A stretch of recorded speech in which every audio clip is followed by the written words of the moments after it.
J'ai envie de commencer avec le Crédoc, avec Franck le UD, simplement pour nous donner quelques informations sur ces marchés de la location et de la seconde main. Je crois que vous avez fait des études, vous avez des éléments à nous donner. Où en sommes-nous ? Oui, donc, le Crédoc est une entreprise d'études, donc on étudie les attitudes et les comportements des consommateurs et on a la chance d'avoir depuis le début des années 90 un baromètre qui nous permet de suivre les évolutions de ces attitudes et de ces comportements de consommation.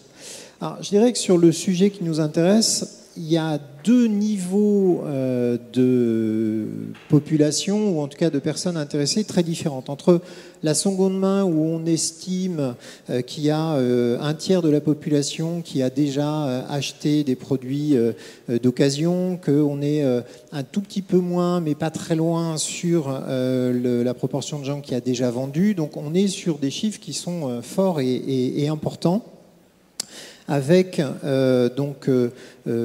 en corollaire l'économie collaborative qui existe également, qui s'intègre dans cet élément-là autour de 15 à 20% des gens qui sont, en fonction des marchés, intéressés par ces économies collaboratives. On trouve plus de jeunes, donc on a parlé des très jeunes, mais on a aussi parlé de gens qui ont entre 25 et 34, voire entre 35 et 44 ans. Donc c'est parmi ces catégories-là qu'on a des populations plus intéressées par la seconde main et par l'économie collaborative. Puis ensuite, on a un vrai décrochage sur ce qui va être la location, ou là, hors logement, location entre particuliers, on va être autour de 16% des internautes, donc ça veut dire quand même nettement moins dans l'ensemble de la population française.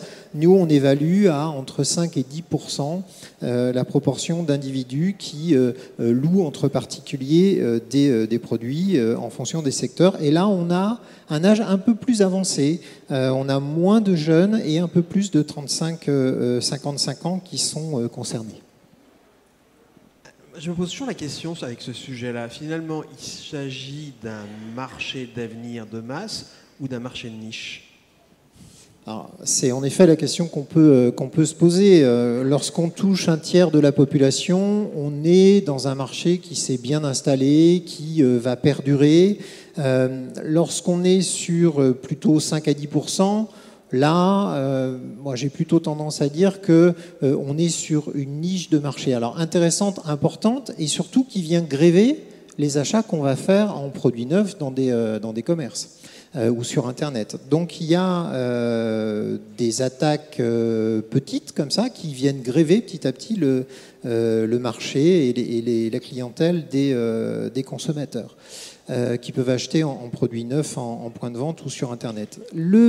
L'élément central pour moi, c'est que on a un cœur de cible de multiples utilisateurs qui viennent utiliser l'ensemble de ces nouveaux systèmes mis en place, mais que ce cœur de cible, il est relativement limité en fait. Donc pour qu'on puisse avoir un fort développement, il faut que chacun y trouve son intérêt au-delà de cette communauté de base.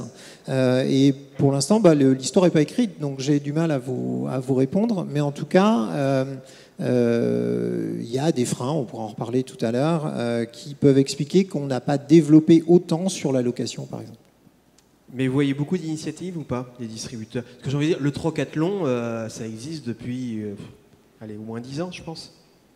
Alors, en effet, tout n'est pas nouveau, et donc on a des choses qui existent depuis longtemps. On a vu, en effet, sur la seconde main, sur l'économie collaborative, des choses se mettre en place depuis pas mal d'années, et ça explique sans doute que ce système est plus développé. Moi, je pense que au-delà de l'offre qui est nécessaire, je pense que c'est surtout la manière dont les consommateurs, qui sont aussi les loueurs ou les vendeurs, utilisent. L'offre, elle existe, pour moi.